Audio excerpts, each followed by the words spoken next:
Hi boys and girls, it's Steve the Builder here again.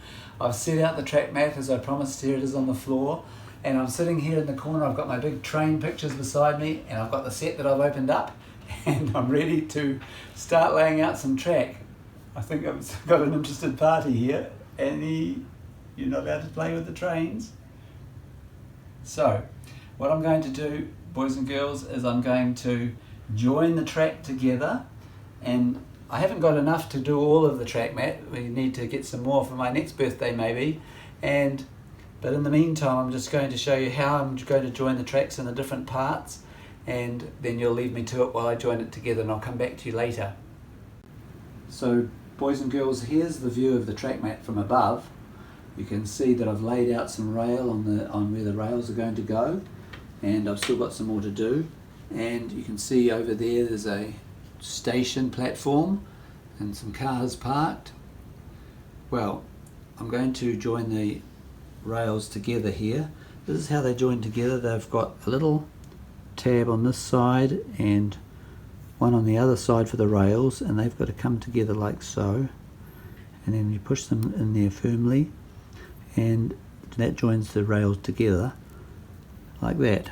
Now I've done some here, just this set of points right here. Have a look. Quite a complex part of the track. You can see 3 sets of points, one here, one here, and one here, and they'll determine which way the trains go from there. But I've got a big job to do joining all the tracks together, and I've got to also connect this part here, which is where the wires come in. The wires go in the back of this, and they connect the power to the rails, and the trains will run on those rails and get the power.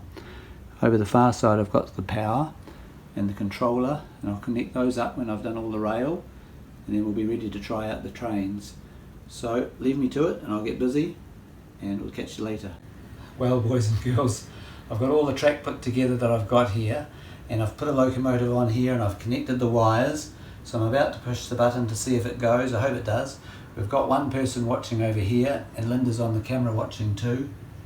And I'm hoping that Annie won't want to catch the train like you want to catch it as a birdie. Well, here we go, it's underway.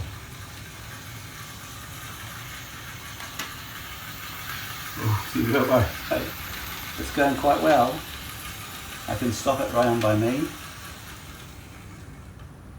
And then if I push the lever to go backwards, it should also go backwards. Let's see if it works.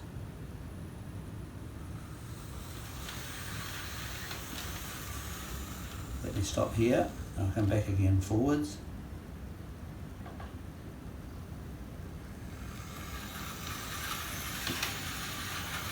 We'll go fast past Annie because we don't want Annie to catch the train.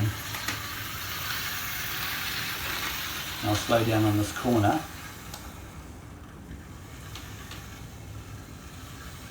And we might just stop here. See if we can put a carriage on. Let's put one of the trucks on. How about the box car? Let's try the box car and see what happens. We'll put the box car on the track, and then we'll need to back up to catch it.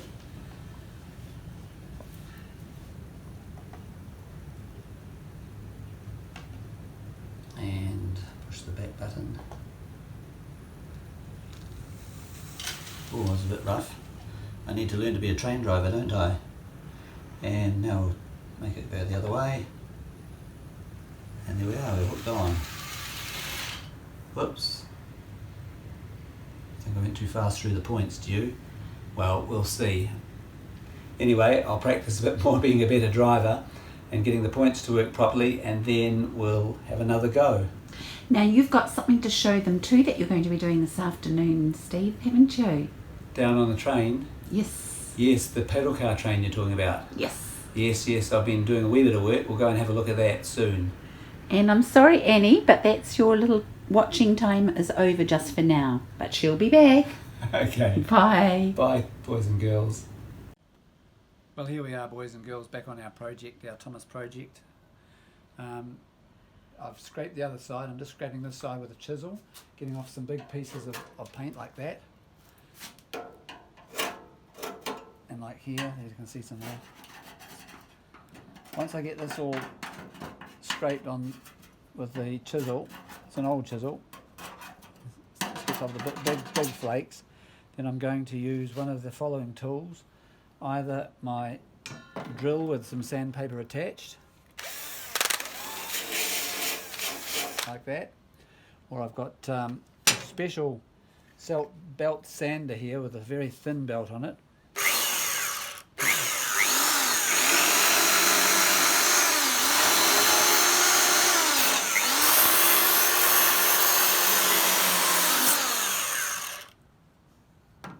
Or I've got the general sander here with the sandpaper on the bottom, and we can use that to do the side.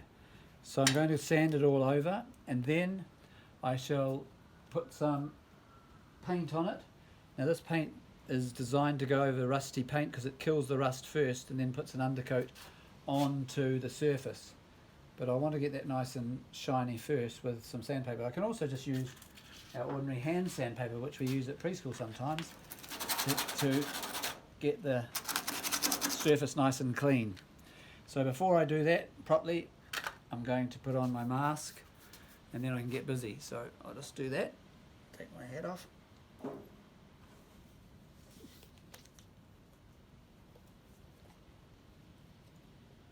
This gives lots of protection. Keep my head warm. And here we go.